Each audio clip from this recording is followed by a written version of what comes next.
विस्तार से देखते हुए अजमेर से मिल रही बड़ी खबर का रुख करेंगे। महिला के शव से सनसनी फैल गई है। माकड़वाली रोड पर खाली पोल्ट्री फार्म में महिला का शव मिला है। क्रिश्चियनगंज थाना पुलिस अब मौके पर पहुंची है। महिला की अब तक पहचान नहीं हो सकी है। एफएसएल की टीम को भी मौके पर बुलाया गया है। तो महिला का शव मिलने से क्षेत्र में हड़कंप मचा हुआ है। क्रिश्चियनगंज थाना पुलिस अब मौके पर पहुंच चुकी है। पूरे मामले को लेकर तफ्तीश की जा रही है। सवाल ये है कि क्या महिला की किसी ने हत्या की है या कोई घटना घटी या फिर आत्महत्या की गई है। तमाम एंगल्स पर लगातार जांच जारी है। तस्वीरें भी आपको दिखा रहे हैं जहां पर एक महिला का शव मिला है। हालांकि अब तक शिनाख्तगी नहीं हो सकी है। महिला के पास से कोई भी आईडी प्रूफ नहीं मिला है जिससे कि ये पता चल सके कि आखिर ये शव किस महिला का है। हालांकि वहां पर आसपास बड़ी संख्या में लोग भी इकट्ठा हो गए और पुलिस भी अब घटनास्थल पर पहुंच चुकी है और शिनाख्तगी की कोशिश की जा रही है। सहयोगी अशोक सिंह हमारे साथ जुड़ चुके हैं। अशोक, कुछ पता चल सका कि ये शव किसका है?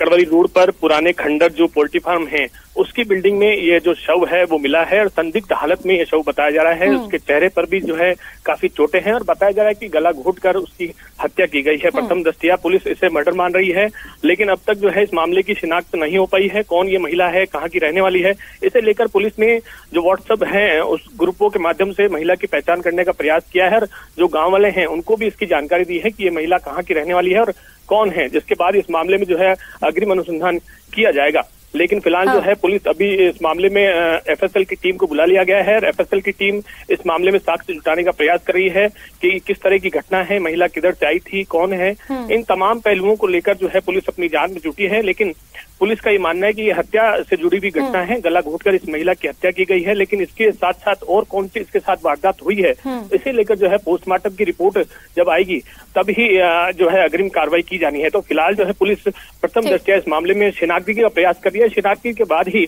इस मामले में जो है अग्रिम अनुसंधान किया जाना है। जी बिल्कुल अशोक, पहले ये पता लगाना जरूरी है कि आखिर ये शव किसका है और क्या पुलिस की ओर से ये बताया गया है अशोक की कितने दिन पुराना ये शव हो सकता है? आसपास लोगों से भी पूछताछ की जा रही होगी, कुछ पता चल सका क्या?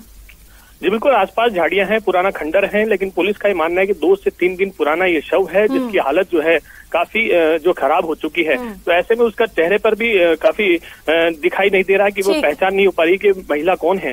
तो तमाम पहलुओं को ध्यान में रखते हुए एफएसएल टीम को यहाँ पर बुलाया गया है और उच्च अधिकारियों को भी जो है इसकी जानकारी दी गई है। फिलहाल हत्या की आशंका जताई जा रही है, जांच लगातार जारी है। बहुत शुक्रिया आपका तमाम जानकारियों के लिए। बीकानेर के कोलायत से बड़ी खबर सामने आ रही है। बिजली संकट को लेकर ग्रामीण आक्रोशित नजर आ रहे हैं। घड़ियाला गांव में सड़क को खोद दिया गया। गांव का आवागमन बाधित हो गया है। ऊर्जा मंत्री के विधानसभा का ये गांव है।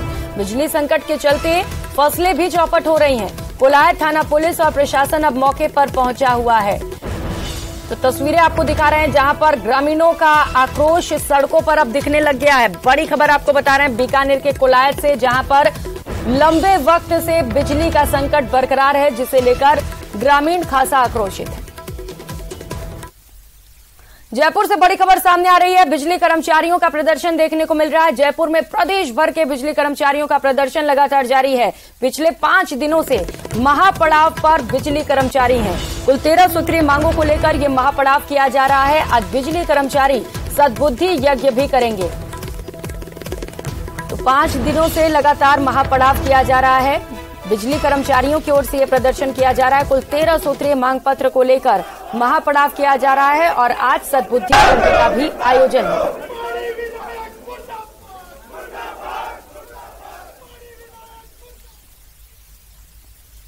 रुक करेंगे एक और बड़ी खबर का। खाजूवाला से बड़ी खबर है। जन आंदोलन 19वें दिन भी जारी है।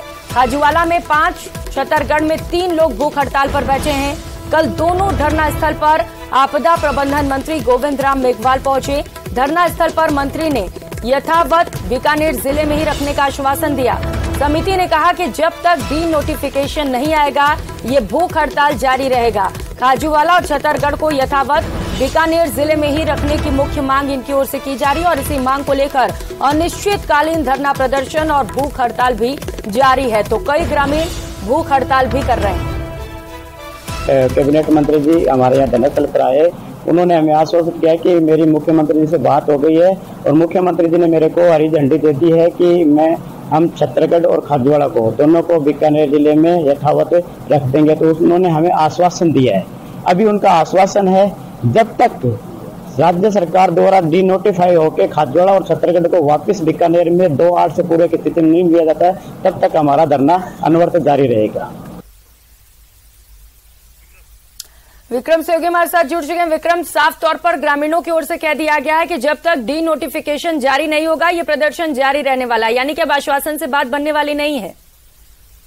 ये बिल्कुल, जो आज 19वां दिन है इस जन आंदोलन का, और कल जो है आपदा प्रबंधन मंत्री गोविंद राम मेघवाल, जो यहाँ से विधायक भी हैं खाजूवाला से, वो भी यहाँ पे आए थे और उन्होंने ग्रामीणों से ये समझाइश की थी कि उनकी बात जो है वो मुख्यमंत्री से हो गई है और जल्द जो है वो नोटिफिकेशन जारी कर दिया जाएगा। और इसी आश्वासन के बाद जो है जो लोग, जो वृद्ध लोग जो भूख हड़ताल पर बैठे थे, उन्होंने जूस पिलाकर भूख हड़ताल को समाप्त करवाने का प्रयास किया था। लेकिन जो संघर्ष समिति है उसने साफ कह दिया है कि जब तक सरकार जो है वो डी नोटिफिकेशन जारी नहीं करती है, उनका आंदोलन और ये धरना लगातार जारी रहेगा। और इसी क्रम में जो है छत्तीसगढ़ और खाजूवाला में दोनों ही जगहों पर जो है आज भी भूख हड़ताल की जा रही है और आंदोलन यथावत चल रहा है। क्योंकि मंत्री ने ये भी कहा कि जब वार्ता उनसे हो गई है और सकारात्मक वार्ता मुख्यमंत्री से हुई है, लेकिन जो नोटिफिकेशन जारी होने में कुछ वक्त लग सकता है, लेकिन ग्रामीण जो है वो इस बात को मानने के लिए तैयार नहीं है। और उन्होंने साफ कर दिया है कि जब तक उन्हें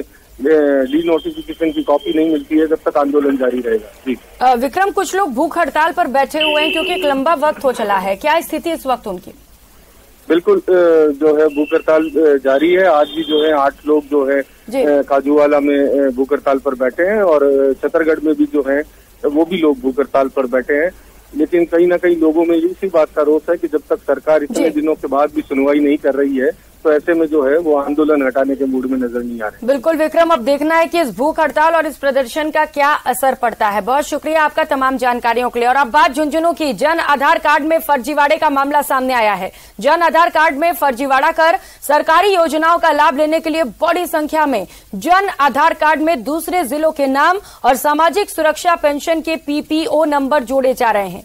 बीते एक सप्ताह में जन आधार कार्ड में फर्जी तरीके से बड़ी संख्या में नाम जोड़ने के 3 मामले सामने आए हैं। इन जन आधार कार्ड में उदयपुर, प्रतापगढ़, राजसमंद जिले के लोगों के नाम जोड़े गए हैं। इन नाम के साथ ही सामाजिक सुरक्षा पेंशन के PPO नंबर भी जोड़े गए हैं। मोबाइल का रजिस्ट्रेशन के लिए हम कोर्ट में आए थे, जो कैंप लग रहा है, रात कैंप के अंदर गए थे, तो हमें ये पता चला जब हमने जन आधार कार्ड उनको दिया कि रजिस्ट्रेशन कीजिए, तो उन्होंने जब रजिस्ट्रेशन किया तो उन्होंने कहा कि यार आपके अंदर तो 19 आदमियों के नाम आ रहे हैं, ये तो बिल्कुल फर्जीवाड़ा हो रहा है। तो हमने कहा कि हमारे सदस्य तो सिर्फ 3 ही हैं, हमें तो 3 का ही तो राशन मिलता है, हमेशा मिलता आया है, तो ये 19 कौन है 16, तो इन पे कोई कार्रवाई की जाए। हमने तो कोई नाम भी नहीं जुड़वाए, जैसे भी कुछ है ये कोई फर्जीवाड़ा जोड़ा है उस पर कार्रवाई की जाए। पिछले 3-4 दिनों में हमारे पास ये तीसरा मामला आया है जिसके अंदर ये ज्ञात हुआ है कि एक पर्टिकुलर आदमी विशेष ने अन्य लोगों के जन आधार में अधिक नाम जोड़ने का प्रयास किया है। तो वो जो पर्टिकुलर आदमी कौन है उसकी जांच के लिए हमने जयपुर मामला भेजा हुआ है। जैसे ही वो पता चलेगा तो उसके ऊपर जो भी नियम अनुसार कार्रवाई बनती है वो कार्रवाई की जाएगी। अगली खबर का रुख कर लेते हैं। कोटपुतली से खबर है, जहां पर पावटा में जवाहर नवोदय स्कूल में छात्र की मौत को लेकर ग्रामीणों का आक्रोश जारी है। परिजन और ग्रामीणों की ओर से पिछले 43 घंटे से थाने के बाहर धरना दिया जा रहा है। परिजन और प्रशासन के बीच सहमति नहीं बन पाई है। ग्रामीणों की मांग है कि पीड़ित परिवार को 50 लाख का मुआवजा, एक सदस्य को सरकारी नौकरी और दोषी शिक्षकों को गिरफ्तार किया जाए। प्रशासन और परिजनों के बीच सहमति नहीं बनने से शव का पोस्टमार्टम भी नहीं हो सका है। मुलजिमान को तुरंत गिरफ्तार किया जाए, परिजनों को हर्जाने के तौर पर 50 लाख रुपए दे जाए और एक परिजन को सरकारी नौकरी दी जाए। सर, अभी जैसे आपने वार्ता की है तो कब तक उठने को तैयार है, क्या कहना है आपकी तरफ से क्या है? अब इतनी सारी गैदरिंग है जिसमें हर आदमी अपनी अलग बात कर रहा है। जो जायज बात है वो ये है कि मृतक का पोस्टमार्टम किया जाए। FSR रिपोर्ट जो आएगी उससे हम स्टेब्लिश कर पाएंगे इन्वेस्टिगेशन में कि ये सुसाइड है, मर्डर है या और कोई इन्वेस्टिगेशन कुछ हुआ है। हीरालाल सहयोगी हमारे साथ जुड़ चुके हैं। हीरालाल, 43 घंटे से ज्यादा का वक्त बीत चुका है, धरना जारी है, अब क्या समझाइश की जा रही, वहां पर कैसे बात बन पाएगी आखिर? जी बिल्कुल, देखिए पावटा कस्बे का ये पूरा मामला है जहां जवाहर नवोदय स्कूल में एक छात्र ने फांसी लगाकर आत्महत्या कर ली थी। इसके बाद जो परिजन और ग्रामीण है, जो गुस्साए ग्रामीणों ने पुलिस थाने में धरना शुरू कर दिया था। जो 48 घंटे बीत जाने के बाद भी प्रशासन और परिजनों के बीच में सहमति नहीं बन पाई। हालांकि कई दौर की वार्ता भी हुई। एसपी रंजीता शर्मा ने भी ग्रामीणों से बात की थी और समझाइश के प्रयास किए थे, लेकिन ग्रामीण है जो अपनी मांग पर है। उनका कहना है कि जो आरोपी शिक्षक है, जिन पर आरोप लगाया गया है कि छात्र को प्रताड़ित किया जा रहा था और उसकी प्रताड़ना से ही छात्र ने आत्महत्या की है, उनको गिरफ्तार किया जाए और मृतक के परिवार को 50 लाख रुपए की आर्थिक सहायता और एक सदस्य को सरकारी नौकरी दी जाए। इसके बाद ये धरना समाप्त की जाएगी। हालांकि अभी मौके पे पुलिस जाब्ता तैनात है। बड़ी संख्या में ग्रामीण धरना स्थल पे पहुंच रहे हैं। बहुत से लोग यहाँ बैठे हैं। उनकी लगातार एक ही मांग है कि जो आरोपी शिक्षक है उनको गिरफ्तार किया जाए, तब उससे नीचे कोई बात नहीं की जाएगी। लेकिन हीरालाल, पुलिस का कहना है कि सबसे पहले जरूरी है कि शव का पोस्टमार्टम हो सके, क्योंकि कई घंटे बीत चुके हैं। ऐसे में सबसे पहले ये जरूरी भी हो जाता है। कौन सी वो मांग है जिस पर बात अटक गई है? जी बिल्कुल, देखिए सरकार ने एक अभी हाल ही में एक एक्ट भी लागू किया है, जिसमें जो शव को लेकर जो परिजन धरना स्थल पे नहीं बैठ सकते और ना ही को है इस तरीके से काफी दिनों तक रख सकते हैं। लेकिन पुलिस ने इस बात को लेकर उनसे समझाइश भी की, एक्ट के बारे में बताया। लेकिन ग्रामीण है जो लगातार अपनी मांग पर है कि वो पोस्टमार्टम नहीं करवाएंगे। पुलिस ने ये भी कहा कि अगर पोस्टमार्टम में डिले होगा तो साक्ष्य खराब हो, साक्ष्य मिटने के भी अंदेशा बना रहता है।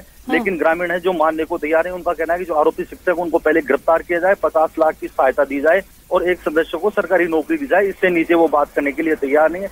पुलिस और अधिकारियों की बात सुनने तक तैयार नहीं है। हालांकि विधायक आलोक बेनीवाल भी मौके पे पहुंचे, उन्होंने भी समझाइश के प्रयास है। उन्होंने ग्रामीणों की मांग का भी समर्थन किया है और प्रशासनिक अधिकारियों से वार्ता भी कर रहे हैं। हीरालाल, आरोपी शिक्षक गिरफ्तार हो सके, इसे लेकर क्या पुलिस की ओर से कोई कवायद की जा रही, पूछताछ की गई है स्कूल प्रशासन से या जो और भी छात्र पढ़ते हैं या आरोपी शिक्षक से ही? जी देखिए, जब मामला सामने आया और घटनाक्रम जिस प्रकार से बाहर निकल के आया छात्र की मौत के बाद है जो प्रशासन ने त्वरित कार्रवाई करते हुए दोनों शिक्षकों को निलंबित कर दिया था। हालांकि जो रही बात गिरफ्तारी की, तो पुलिस का कहना है कि पुलिस ने मामला दर्ज कर लिया है, क्योंकि 302 के मामला बताया जा रहा है और उसके तहत है जो पहले जांच की जाएगी, उसके बाद पूरे मामले का पटाक्षेप किया जाएगा, उसके बाद गिरफ्तारी की जाएगी। क्योंकि अभी जो कार्रवाई, जो आत्महत्या का मामला प्रथम दृष्टया बताया जा रहा है, क्योंकि छात्र ने कमरे में सुसाइड किया था, फांसी से लटक के आत्महत्या की थी, ये बात निकल के सामने आ रही है। तो पुलिस का कहना है कि 302 में मामला तो दर्ज कर लिया, जिस प्रकार से जिन्होंने आरोप लगाया था उनके तहत मामला दर्ज कर लिया, लेकिन ये जांच का विषय है कि ये हत्या है या आत्महत्या है। इसलिए जो बिल्कुल इस बीच बड़ा अपडेट भी सामने आ रहा है। पहले दर्शकों को बता दें, शाहपुरा विधायक आलोक बेनीवाल भी धरना स्थल पर पहुंच चुके हैं। पावटा कस्बे का ये पूरा मामला है, जहां पर पिछले 48 घंटों से लगातार धरना प्रदर्शन किया जा रहा है और परिजन और प्रशासन के बीच अब तक सहमति नहीं बन सकी है। थाने में ग्रामीणों का धरना प्रदर्शन लगातार जारी है, जिसकी तस्वीरें भी आप देख पा रहे हैं। हीरालाल लगातार हमारे साथ सहयोगी जुड़े हुए हैं। हीरालाल, 48 घंटे बीत चुके हैं, लेकिन वहां पर अभी कितने संख्या में ग्रामीण हैं और स्थिति क्या है वहां पर? ग्रामीणों का मूड क्या है? कब तक ये प्रदर्शन जारी रखेंगे? जी, ग्रामीणों का ये कहना है कि जब तक उनकी मांग पूरी नहीं हो जाती तब तक वो धरना प्रदर्शन जारी रखेंगे। फिलहाल मौके पे बड़ी संख्या में ग्रामीण रात भर से डटे हुए थे, लेकिन सुबह का समय था, लोग इधर उधर फ्रेश होने वगैरह, चाय पानी पीने इधर उधर गए हैं। लेकिन जैसे जैसे अब दिन बढ़ता जाएगा, लोगों की तादाद बढ़ती जाएगी। पुलिस अधिकारी भी यहाँ मौके पे मौजूद है। बड़ी संख्या में यहाँ पुलिस जाब्ता भी तैनात किया गया था। कल 5 थानों का पुलिस जाब्ता यहाँ तैनात किया गया था एहतियात के तौर पे। आज भी यही परिस्थिति रहने वाली है, क्योंकि जब तक दोनों पक्षों में वार्ता नहीं हो जाती और दोनों पक्षों में सुलह नहीं हो जाती, तब तक ये स्थिति बरकरार रहेगी। और अब तो विधायक आलोक बेनीवाल भी वहां पर पहुंच चुके हैं। मामला राजनीतिक रूप लेते हुए भी नजर आ रहा है। हीरालाल, क्या आज भी कोई पहुंचने वाला है वहां पर? जी देखिए, कल जब ग्रामीणों ने धरना स्टार्ट किया था, सबसे पहले जो अस्पताल परिसर में ग्रामीणों ने धरना दिया था, वहां भी राजनीतिक लोग पहुंचे थे, कई सामाजिक संगठनों के भी लोग पहुंचे थे, उन्होंने भी ग्रामीणों की मांग का समर्थन किया था। और आज भी है जो शाहपुरा विधायक आलोक बेनीवाल पहुंचे हैं। कल है जो भाजपा के पूर्व विधानसभा उपाध्यक्ष राव राजेंद्र सिंह पहुंचे थे, अन्य जो भाजपा के जनप्रतिनिधि है, स्थानीय नेता है, वो भी मौके पे पहुंचे थे। तो कहीं ना कहीं ये पूरा मामला है जो राजनीतिक रूप भी लेता जा रहा है, क्योंकि मामला काफी गंभीर है, क्योंकि एक छात्र की मौत से पूरा मामला जुड़ा हुआ है। तो हर जो जनप्रतिनिधि है, हर चुनावी साल है, तो हर जो दावेदार है वो इस मामले को कहीं ना कहीं बुलाने की भी प्रयास करेंगे। बिल्कुल हीरालाल, मामला गंभीर है, जांच भी जरूरी है और जैसा आप कह रहे हैं कि इस मुद्दे को बुलाने की भी कोशिश की जाएगी, ऐसा दिख भी रहा है। बहुत शुक्रिया आपका तमाम जानकारियों के लिए। अपने घर के सामने पड़े कचरे को उठाने के लिए एक परिवार रात भर नगर पालिका कार्यालय के बाहर धरने पर बैठा रहा और कोई भी अधिकारी मौके पर नहीं पहुंचा। मामला हनुमानगढ़ जिले के पीलीबंगा का है। जहां पीलीबंगा के वार्ड 21 निवासी भारत भूषण ने आरोप लगाए कि नगर पालिका शहर का कचरा एकत्रित होकर उनके मोहल्ले में डाल दिया जाता है, जिससे उनके और उनके पड़ोसियों के घर के सामने कचरा पड़ा है और नगर पालिका पीलीबंगा के अधिकारियों को बार बार कहने के बावजूद भी कचरा उठाया नहीं जा रहा। उल्टा रोज शहर का कचरा वहीं फेंक दिया जाता है। पीड़ित भारत भूषण का आरोप है कि पालिका अध्यक्ष ने पुलिस से गिरफ्तार करवाने की भी धमकी दी है। वहाँ गए थे कचरे कहने के लिए चेयरमैन के घर पे, तो उन्होंने बोला कि सुबह चकाएंगे। मैं कहा सुबह नहीं, 10-15 दिन को मेरे कहते हुए आज ही चकाओ। तो उन्होंने हमारे धक्का सही किया हमारे साथ। तो कहता भी बाहर निकलो, यहाँ आ जाते दारू पी। तो मैं कहा दारू तो मैंने पी नहीं हुई है, और अब आपने गाड़ी निकाली है तो मैं हाँ, तो गाड़ी निकाल के बाहर निकाल दिया। गवाह है संग्रिया शेख, चौटाला से है उस घर पे, वो गवाह इस बात का। और उसके बाद मैं धरने पे आके बैठ गया। मैं चेयरमैन घर पे जाऊंगा तो उसने थाने की धमकी दी है कि चकवा दूंगा तेरे को मैं। फिर मैं तो बोला भी नगर पालिका के सामने बैठ जाऊंगा, वहां मेरे बहुत आ जाएंगे बचाने वाले। मैं यहाँ बैठा हूँ कचरा उठाने की।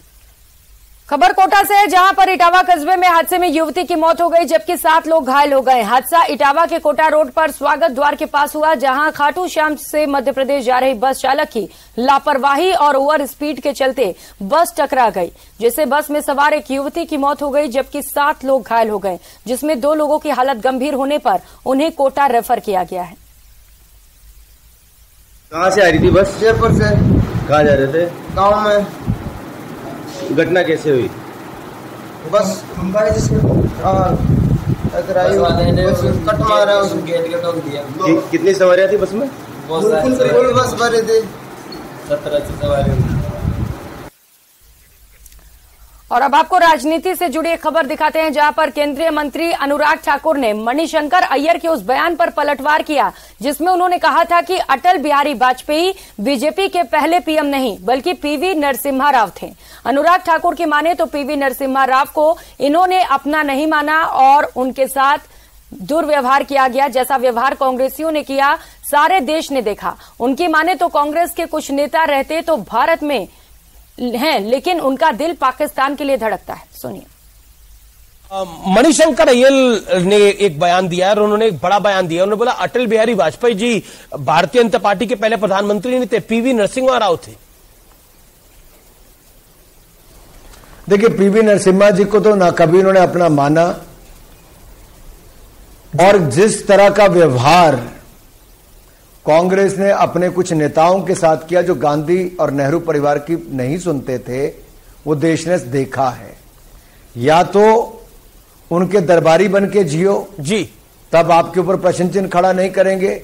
अगर आप दरबारी नहीं हो तो आप कभी कांग्रेस वाले आपको अपना नहीं मानते। लेकिन दुख की बात यह है जी, आप किस व्यक्ति की बात कर रहे हो जो देश के प्रधानमंत्री मोदी जी को क्या कहता है, बार बार अपमानित करता है, जिन्होंने कभी अटल जी से लेकर भारतीय जनता पार्टी के नेताओं के बारे में कभी अच्छे शब्द ही ना कहे हो, जो पाकिस्तान में जाकर गले मिलते हो और भारत के आलोचना करते हो। ऐसे मणिशंकर अय्यर जी की किताब तो आज भी कह रहे हैं पाकिस्तान से बातचीत होनी चाहिए, लोगों को सिर्फ सर्जिकल स्ट्राइक। मैंने कहा कि वो रहते भारत में, ये कांग्रेस के कुछ ऐसे नेता हैं जो रहते भारत में हैं लेकिन उनका दिल अभी भी पाकिस्तान में है। इस बुलेटिन में फिलहाल इतना।